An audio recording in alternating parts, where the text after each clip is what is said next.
오늘 우리에게 주시는 하나님의 말씀은 전도서 4장 9절부터 12절까지의 말씀입니다. 전도서 4장 9절부터 12절까지의 말씀이고요. 저랑 여러분들 함께 돌아가며 교도하시겠습니다.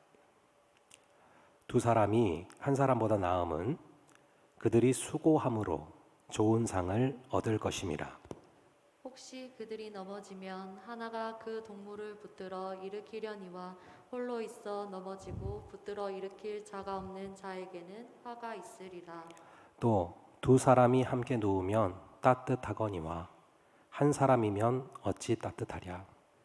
한 사람이면 패하겠거니와 두 사람이면 맞설 수 있나니 세 겹줄은 쉽게 끊어지지 아니하느니라. 아멘. 오늘도 귀한 은혜 주실 줄로 믿습니다.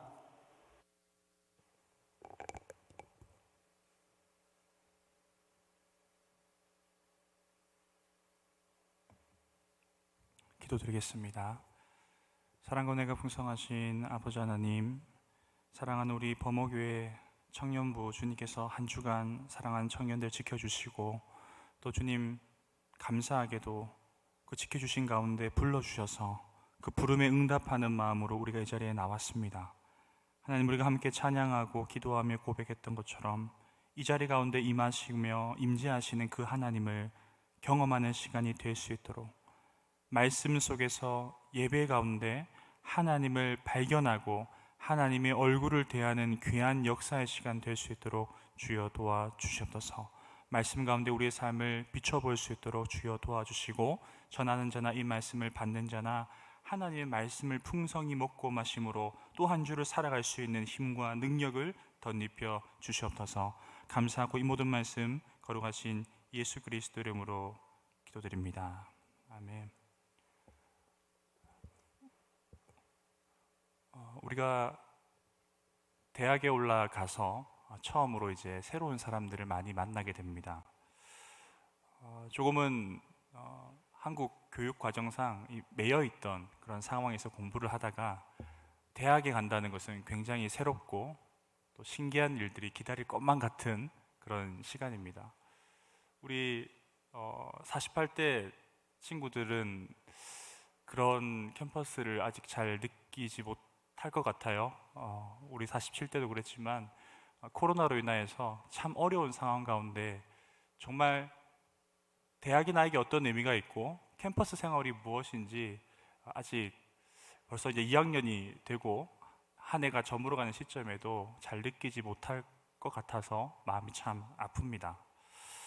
어찌되었든 이제 20살이 되고 대학에 가면 홀로 선다, 독립한다라는 개념이 우리 모두에게 생기는데요. 그렇습니다. 우리 누구에게나 혼자 살아가는 것에 대해서 두려움도 있지만 한편으로는 로망이 있습니다. 부모님으로부터 또한 언니, 오빠, 형제로부터 벗어나서 자유롭게 뭔가 자기의 프라이빗한 영역을 만들어서 그렇게 생활하는 상상을 많이 하곤 하지요. 근데 그게 저도 20대를 돌아보면 기숙사에 가든 아니면 친구와 자취를 하든 그 시간, 그 기대감은 참 오래 가지 않는 것 같습니다. 왜냐하면 처음에 참 많은 사람들이 반겨주고 또 내가 뭔가를 할 수 있을 것만 같고 학교에 다니다 보면 뭔가 이룰 것 같은 시간들이 계속 이어질 것 같은데 1학년 1학기만 딱 끝나도 마음이 어떻습니까? 공허해지는 것을 느낄 수 있습니다. 분명히 캠퍼스에 가면 사람들이 참 많은데 왜 나는 혼자인 것 같지? 참 많은 사람들하고 이야기를 하고 있고 참 많은 사람들하고 인생에 대해서 혹은 관계에 대해서 혹은 어떻게 하면 우리가 전공을 잘 선택해서 살아갈 수 있을까라는 이야기를 나누면서 굉장히 많은 것들을 배워가고 채워간다고 생각하는데 어느덧 2학년이 되고 3학년이 되고 조금 더 시간이 흘러서 우리 청년 2부 우리 언니 오빠들 형 누나들 이제 나이가 되고 직장 생활을 하면 그 공허함이 좀 더 깊어지는 것을 우리가 느껴질 수가 있습니다. 그런 우리의 인생의 모습들, 특별히 우리가 지금 이 시대를 살아가면서 그런 사회적 이슈를 잘 다루고 있는 유튜브 채널이 하나 있는데요. 여러분 혹시 아시는 분이 있을지 모르겠습니다. 혹시 독거노총각이라고 아십니까? 네. 이름부터가 별로 이렇게 달갑지 않은 제목인데요. 독거노총각. 굉장히 흥미롭습니다. 이미 우린 유튜브를 눌러보지 않아도 한 번쯤은 눌러보고 싶은 생각이 들 만큼 이름이 굉장히 독특합니다. 채널을 2019년 가을 정도에 만들었는데 지금 2년 정도 된 이 채널이 구독자만 12만 8천 명을 거느리고 있습니다. 굉장히 대단한 사람 같죠? 그런데 이 독거노총각이라는 채널은 대단한 사람이 운영하는 것도 아니고 대단한 내용을 담는 채널도 아닙니다. 그냥 특징이 전혀 없는 1인 가구로서 사는 결혼하지 않은 40대 일용직 노동자가 취미 삼아 시작한 채널이라는 겁니다. 참 흥미롭죠. 제가 말씀을 준비하면서 그걸 2년치를 다 볼 수는 없고 100여 개가 넘더라고요. 처음 시작한 영상과 중간중간 영상이 길지도 않습니다, 여러분. 4분에서 8분 정도 되는데요. 처음 이 이름 그대로 독거노총각이 등장하여서 뭐 아무런 자막도 없고 아무런 설명도 없이 그냥 휴대폰을 켜놓고서 본인이 이야기하는 첫 영상을 올리게 됩니다. 내용은 별게 없습니다. 자기는 어떤 일용직을 하고 있는 누구고 그냥 심심해서 그냥 내 이런 힘들고 고단한 삶을, 외롭고 공허한 삶을 그냥 기록하기 위해서 나는 이걸 하는 건데 이게 참 어려운 것 같네라고 하면 자기 말을, 상대방이 보는 유튜브에 자기 말을 막 대화를 하는 그런 굉장히 흥미로운 채널이었는데요. 그런데 그것을 몇 명이 보고 있습니까? 정기적으로 12만 8천 명이 정기적으로 그걸 보고 있다라는 것입니다. 여러분도 아시겠지만 팔로우를 한다는 거, 구독을 한다는 건 뭘까요? 그냥 호기심이 있는 게 아니라 거기에 마음이 간다는 겁니다. 뭔가 그러한 일에 관심이 있다는 겁니다. 구체적으로 얘기하면 혼자 1인 가구로 살아가는 일에 관심이 많은 시대가 도래했다라는 것을 의미한다라는 것입니다.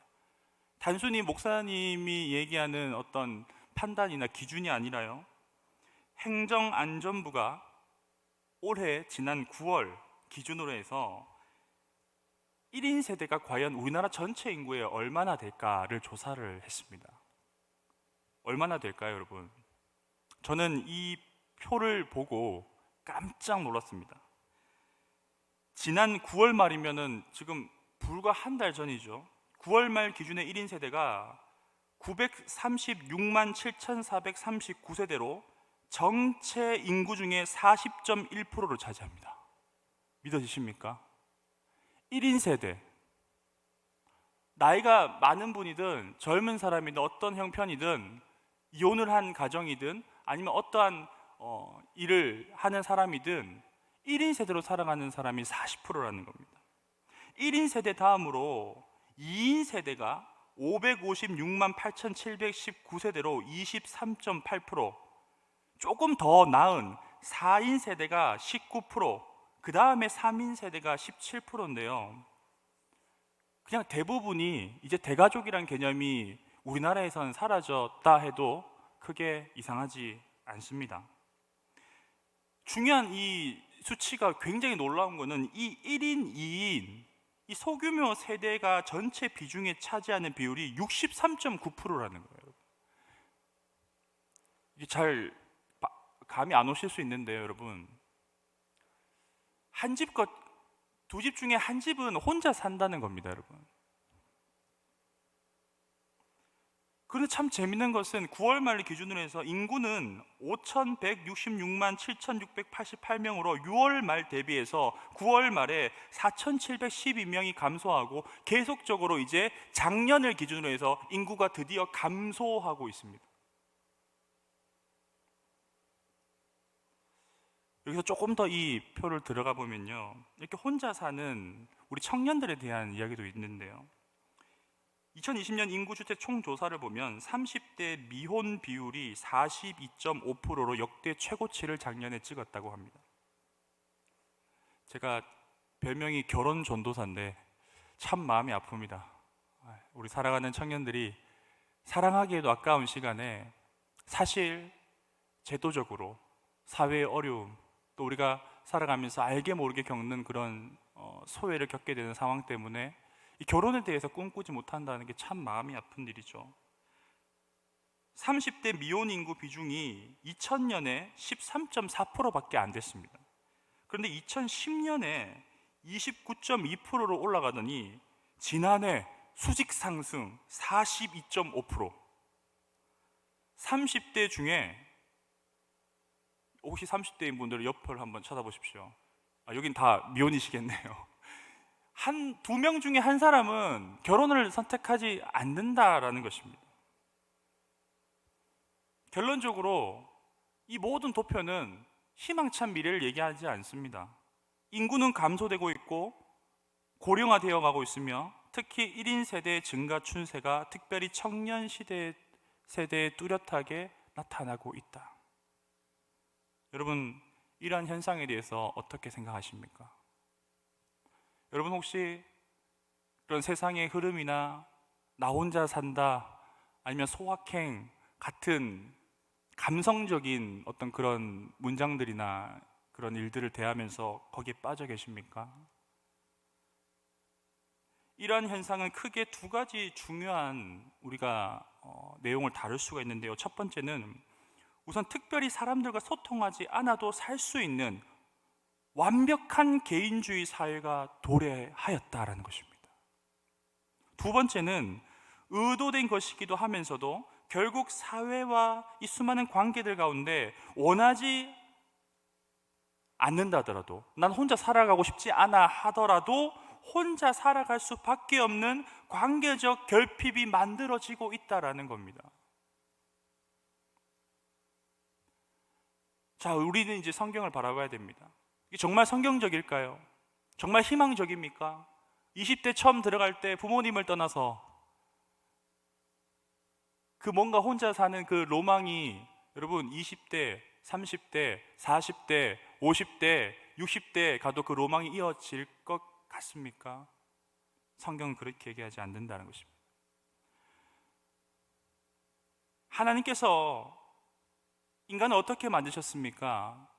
그의 형상을 피조하여서 그의 형상대로 인간을 만드셨는데 하나님이 존재하시는 그 모습이 어떠한 모습입니까?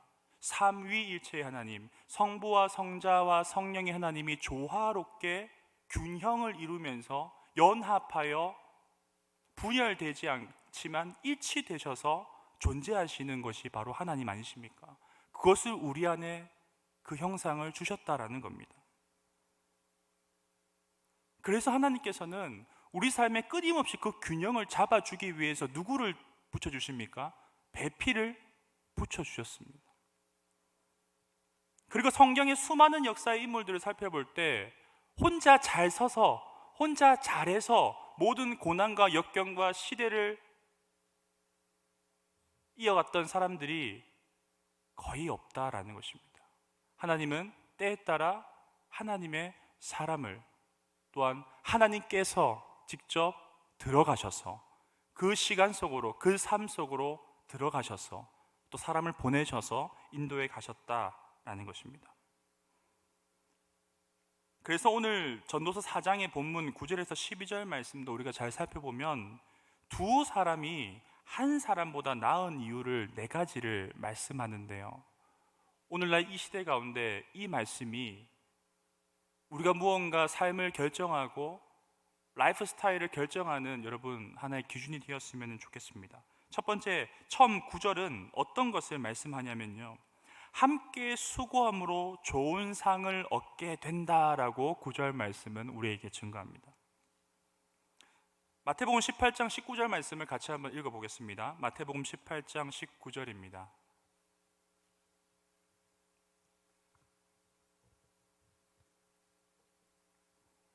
읽겠습니다. 시작. 진실로 다시 너희에게 이르노니 너희 중에 두 사람이 땅에서 합심하여 무엇이든지 구하면 하늘에 계신 내 아버지께서 그들을 위하여 이루게 하시리라.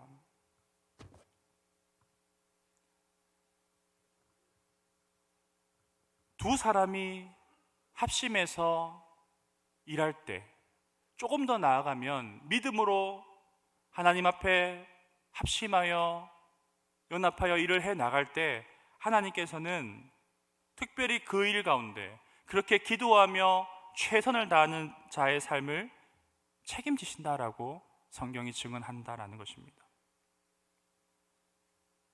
고단한 일을 같이 한다는 것 참 보람 있는 일입니다.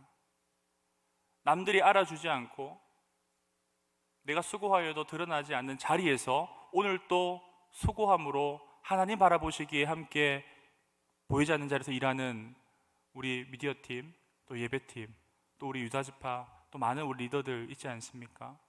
하나님께서는 그들의 기도와 그들의 열심과 그들이 수고하는 것을 오늘 또 지켜보시는 줄 믿습니다. 다음으로 10절은 무엇을 말씀합니까?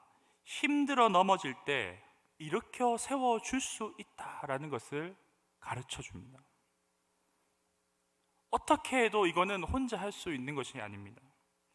누가복음 10장을 보면 강도를 만난 자의 진정한 이웃이 누구인가 라는 예를 보아서도, 또한 요한복음 15장 13절 말씀에 사람이 친구를 위하여 자기 목숨을 버리면 이보다 더 큰 사랑이 없다라고 말씀하시는 그 말씀을 보아서도 함께 할 때, 힘들어 넘어질 때 우리는 주님의 손과 발이 되어 그 사람을 일으켜 세워줄 수 있는 줄 믿습니다. 얼마나 이 변수가 많은 세상에서, 코로나로 힘들어서 넘어질 일 많은 세상에서 큰 힘이 됩니까? 여러분, 혼자 살아가는 것이 편할 수 있습니다. 하지만 혼자 살아가는 것이 안전하지 않을 수 있다는 것을 반드시 기억할 수 있기를 바랍니다. 하나님이 우리와 함께 하시지만 하나님께서 우리에게 붙여주신 그 한 사람, 오늘 또 여러분들 영혼을 위하여서, 여러분 삶을 위하여서 보이지 않는 손으로 역사하시는, 또 그분의 손과 발이 되어 돕는 그 한 사람이 있기를 주님의 이름으로 축복합니다. 세 번째로 11절은 서로 함께 누워서 온기를 나누듯이 따뜻한 마음을 함께 나누면 그러한 사랑과 믿음으로 서로를 살리는 삶을 살 수 있다라고 합니다.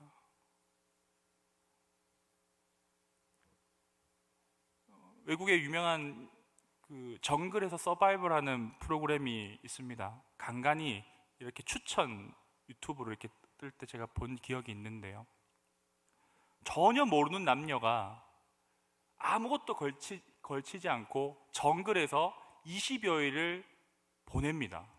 거기서 생존하면은 상금을 받습니다. 굉장히 무모한 도전 같아 보이지 않습니까? 여러분과 저와 여러분이라면 할 수 있을까요? 참 재밌는 것은, 물론 하다가 포기하고 너무 추워서, 너무 더워서, 아니면 어떠한 질병이 갑자기 와서 포기하는 사람도 굉장히 많은데, 근데 사람이 가르쳐 주지 않아도 참 신기한 것이, 거기에서 생존하기 위해서 서로가 의지하며 극복해 나가는 모습을 그 프로그램이 보여준다는 겁니다. 그 중에 백미는 무엇이냐면요, 여러분, 하나도 걸치지 않는 사람들이 얼마나 힘들겠습니까? 그런데 같이 등을 기대고 그리고 안아줘서 따뜻하게 체온을 유지한다는 것, 그것을 그 프로그램에서 보여주는 것을 보면서, 아, 저렇게 전혀 모르는 남이 그냥 이 상금을 위해서 서바이벌하는, 또 카메라가 다 비추고 있는 상황이지 않습니까? 그런데 사람은 본능적으로 누군가가 위기에 처해 있을 때, 누군가가 가슴 시린 어려움에 처해 있을 때 따뜻함의 온기를 줘야 한다는 그런 하나님의 마음을 가지고 있다라는 것입니다. 출애굽기 22장 26절에서 27절까지의 말씀을 같이 한번 읽겠습니다. 시작. 내가 만일 이웃의 옷을 전당 잡거든 해가 지기 전에 그에게 돌려보내라. 그것이 유일한 옷이라. 그것이 그의 알몸을 가리러 오신즉 그가 무엇을 입고 자겠느냐? 그가 내게 부르시면 내가 들으리니 나는 자비로운 자민이라. 자비로운 주님의 마음으로, 제가 방금 언급했듯이 누군가 정말 가슴 시린 어려운 상황에 있다면 여러분, 따뜻한 그 살을 데필 수 있는 살의 옷을 내어줄 수 있는 저와 여러분이 될 수 있기를 축복합니다. 사람 대 사람으로 봐서는 나도 불쌍한 사람이지 않습니까? 나도 지금 어려운 상황이지 않습니까? 그런데 성경은 무엇이라 얘기합니까? 마지막에 무엇이라고 얘기합니까? 그가 내게 부르짖으면 내가 듣겠다. 왜? 나는 자비로운 자이기 때문이다. 고로 너희도 자비로움으로 그들을 대해야 할 것이야 라고 하나님께서 말씀하신다라는 것입니다. 우리 한 사람이 우리 사랑하는 청년부 공동체가 그런 따뜻한 등을, 그런 옷을 이웃에게, 복음이 필요한 자들에게 내어줄 수 있기를 간절히 축복합니다. 네 번째로 12절에 무엇을 교훈합니까? 두세 사람이 함께 한다면 세 겹줄과 같이 풍파 가운데서도 쉽게 끊어지지 않고 견딜 수 있다라는 것을 가르쳐 줍니다. 여러분, 번지 점프하는 철사 아시죠? 멀리서 보면은 저 약한 저 줄 하나에 어떻게 의지해서 저렇게 높은 곳에서 번점프를 할까? 저는 해본 적이 없습니다. 네. 혹시나 해서 어제 리더 모임 때 우리 청년 일부 리더들한테 번지 점프 해본 사람 물어보니까 한 사람도 없더라고요. 혹시 여러분들 중에 번지 점프 해보신 분 있습니까? 네, 이따가 해도 드는 게 또 이상할 수가 있죠. 네. 여러분, 근데 그 번지 점프 줄을 잘 보면요, 여러 가지 실타래처럼 여러 철사가 꼬여서 묶여져서 사실 그 몸을, 기계와 사람을 붙들어 준다라는 것을 우리가 사실은 볼 수가 있다라는 것입니다.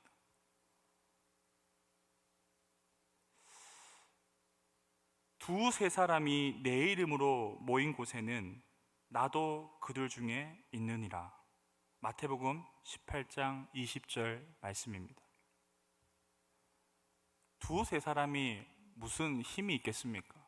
한 겹이나 두 겹이나 세 겹이나 사실 뭐가 힘이 있겠습니까? 여러분, 놀라지 마십시오. 마태복음 18장 20절의 핵심 무엇인 줄 아십니까? 두세 사람이 아니라 그 이름으로, 내 이름으로 모인 곳에 나도 그와 그들 중에 함께 있다라는 게 사실 핵심이라는 겁니다.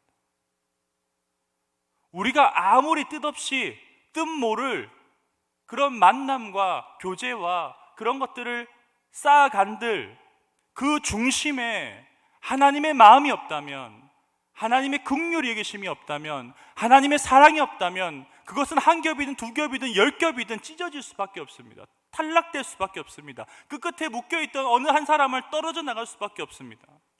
그런데 성경은 우리에게 무엇을 가르칩니까? 두세 사람이 연합하여 마음을 합하여 모일 때 그가 우리와 함께 하시기 때문에 우리가 견딜 수 있는 줄 믿습니다. 옆을 한번 둘러보십시오. 우리는 절대 혼자가 아닐 뿐더러 혼자 살아갈 수 없는 사람들입니다. 우연인 것 같습니까? 어쩌다 보니까 보목교회 등록을 하게 되고, 어쩌다 보니까 보목교회 부모님이 다니게 되어서 내가 여기서 태어나게 되어서 보목교회를 다니고 있다라고 생각하십니까? 하나님을 과소평가하시는 겁니다. 하나님은 전지전능하십니다. 하나님 모든 것을 만드신 창조하신 분이시고요, 모든 것을 아셔서 모든 것을 지키시고 그가 만든 모든 것들을 털끝까지 세시며 끝까지 끝날까지 구원자로서 구속주로서 이끌어 가시는 하나님이시다. 그 하나님이 저와 여러분들을 만나게 하시고 여러분과 여러분을 묶어주시고 그것으로 말미암아 든든히 이 힘든 세상을 이기게 하시는 줄 믿습니다. 그렇게 해서 우리가 연합해서 선을 이루어 갈 수가 있는 것입니다. 이처럼 이런 믿음의 동력자들과 함께함, 이것은 굉장히 우리가 신앙 공동체 또 우리가 신앙생활할 때 굉장히 중요합니다. 더불어서 오늘 하나 더 우리가 보고 넘어가기 원하는 것은요, 그와 함께 우리 믿음의 동력자들과 함께함과 더불어서 하나님과 함께 동행하는 삶. 제가 그렇게 말하지 않았습니까? 우리는 혼자 살아갈 수가 없습니다. 하나님의 사람들, 그 하나님이 우리와 함께 하시기 때문에 그렇다라는 것입니다. 우리가 잘 아는 이 솔로몬 왕의 저서인 아가서 2장을 보면 여러분들 참 이 사랑스러운 이 10절의 문장을 우리가 너무나 잘 알고 있는데요, 아가서 2장 10절을 제가 읽어드리겠습니다. 나의 사랑하는 자가 내게 말하여 이르기를 나의 사랑 내 어여쁜 자야 일어나서 함께 가자. 여기서 어여쁜 자여 일어나 함께 가자 하는 것은 야페 구움 얄라크라는 것입니다. 구움이라는 단어, 이 히브리어가 뭘 나타냅니까? 일어나다라는 것을 상징하는데요, 마가복음 5장에 예수님께서 이 야이로의 딸을 살리실 때, 부르실 때 탈리다 쿠미라고 동일한 표현을 하십니다. 종합해서 뭘 의미하냐면요, 솔로몬이 술람의 여인에게 표현한 것, 예수님의 야이로의 딸에게 이 선포하신 것이 무엇을 의미합니까? 바로 왕이 사랑한 자를 일으켜 세워서 함께 가기를 원하듯이 주님께서도 자신이 선택한 자를 사랑하셔서 함께 하시고자 하신다라는 것입니다. 병든 자, 공경에 빠진 자, 낙심한 자, 또 인생에 근심하고 한숨 쉬는 모든 어떠한 사람이든지 오늘 또 그 한 사람, 그 한 사람에게 지금 달리다굼을 외치고 계신다라는 것입니다. 그러한 은혜를 사모하며 주님의 음성을 들을 수 있는 그 귀한 마음을 연 자들에게 오늘 또 일어나라고 그렇게 말씀하시고 함께 하자고 말씀하신다라는 것을 우리가 기억해야 할 것입니다. 또 하나의 이 일어나 함께 가자라는 표현이 등장하는 말씀의 성경의 대목이 있는데요, 바로 마태복음 26장 46절입니다. 짧은 대목인데 같이 한번 읽어봅시다.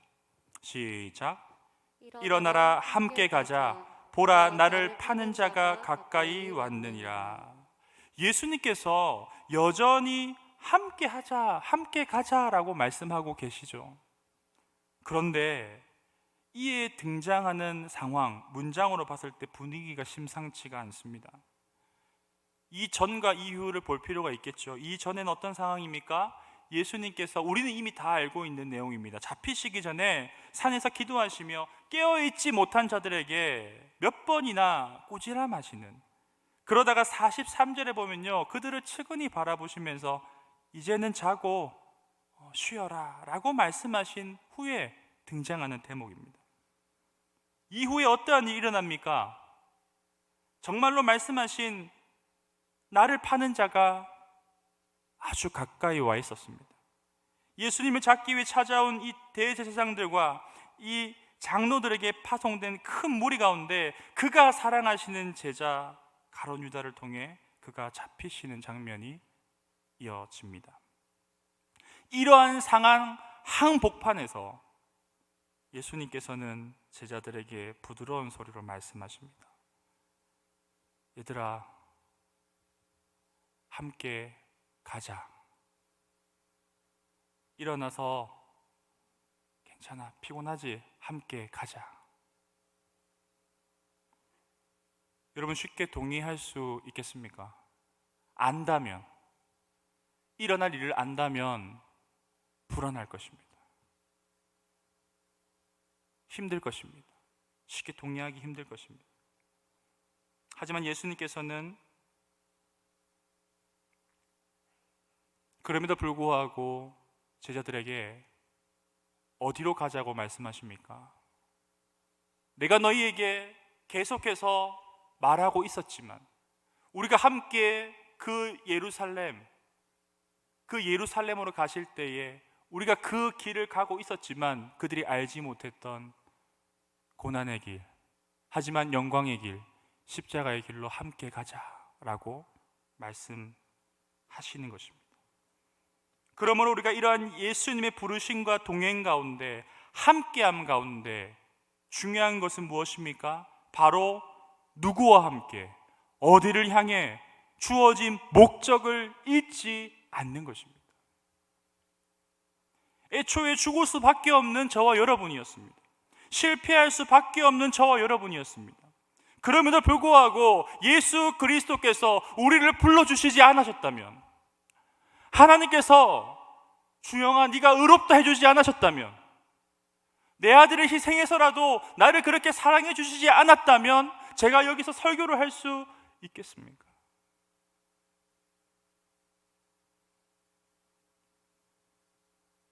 이제 그가 사랑하는 오늘 저와 여러분들에게도 예수님께서는 다시금 기회를 주시고 다시금 오늘 일으키셔서 이렇게 말씀하십니다. 노 목사 일어나 함께 가자. 참규와 함께 가자. 예은아 함께 가자. 그래서 우리는 오늘 반응해야 됩니다. 이 말씀이 하나님의 말씀으로 여러분 귀에 들리신다면, 마음이 요동한다면, 정말 힘든 상황 가운데 독고하는 인생, 외로운 인생 같아서 지금 멈칫멈칫하고 주저앉아 버릴 것 같은 상황이 있다면 우리는 절대 혼자가 될 수 없는 존재라는 것을 여러분 기억하시기 바랍니다. 아니, 하나님은 혼자 내버려 두시지 않습니다.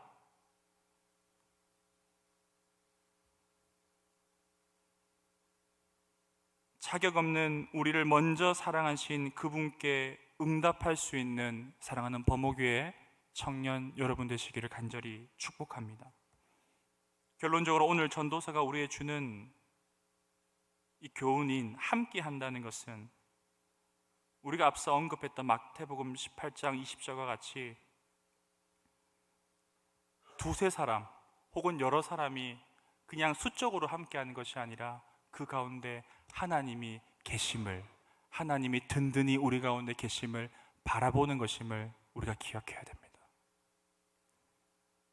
그렇게 우리가 함께할 때, 그렇게 예수님과 너와 내가 우리가 함께할 때 그 영광의 이름, 그 생명의 이름, 모든 것을 살리고도 남을 만큼의 능력의 이름 예수 그리스도로 말미암아 우리는 끊어지지 않는 줄을 만들어가는 공동체가 될 줄 믿습니다. 끝으로 고린도서 12장 26절에서 27절을 우리 같이 한번 소리 내어서 읽어봅시다. 26절, 27절입니다. 고린도서 12장 26절, 27절.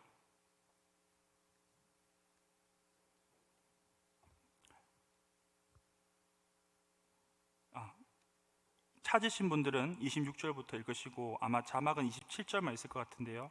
27절은 같이 읽겠습니다. 만일 한 지체가 고통을 받으면 모든 지체가 함께 고통을 받고 한 지체가 영광을 얻으면 모든 지체가 함께 즐거워하느니라. 함께 읽겠습니다. 너희는 그리스도의 몸이요 지체의 각 부분이라.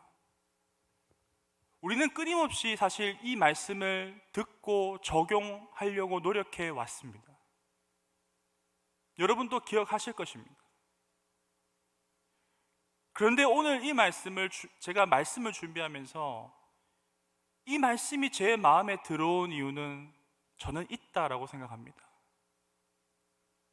제가 우리 리더들과 함께 모임 때 마지막에 같이 공동체를 두고 몇 가지 기도 제목을 두고 기도할 때 항상 빠지지 않는 것이 끝에서부터 끝까지 A부터 Z까지 소외되는 사람이 없이, 잘려나가는 사람 없이, 잘려나가는데 고통을 느끼지 못하는 자들이 아니기를.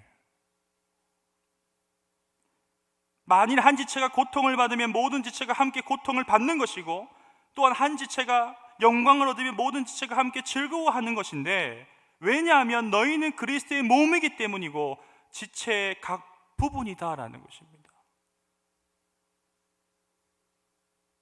그렇게 부족한 부분의 지체라 할지라도 고린도서 12장 24절에서 25절의 말씀과 같이 오직 여러 지체가 서로 같이 연약한 지체를 하나님께서는 돌보시게 하셨음을 우리는 믿음으로 그러해야 할 줄 믿습니다. 혹시 우리의 도움을 필요로 하는, 나의 도움을 필요로 하는 영적인 가족들, 우리 범어 청년부의 영적인 지체들이 주변에 있다면 우리는 이 겨울이 더 깊어지기 전에 살펴보아야 할 것입니다. 혼자 사는 거 좋아, 혼자 신앙생활 하는 거 좋아, 나 잘 살고 있어 라고 웃고 있지만 절대 웃을 수 없다는 것 알고 있습니다. 그럴 때 그가 먼저 손을 내밀 수 없다면 우리가 한번 손을 먼저 내밀어 줍시다. 그때 이 말씀이 이루어질 줄 믿습니다. 우리 힘들 때 같이 힘들었으면 좋겠습니다. 아플 때 같이 아팠으면 좋겠고요. 찢어질 것 같다면 같이 찢어질 것 같은 것을 느껴보아야 사실 그거 가족이라 얘기할 수 있는 거 아닙니까? 저는 여러분과 가족이 되고 싶습니다. 여러분도 옆에 있는 지체들과 가족이 될 수 있기를 주님의 이름으로 축복합니다.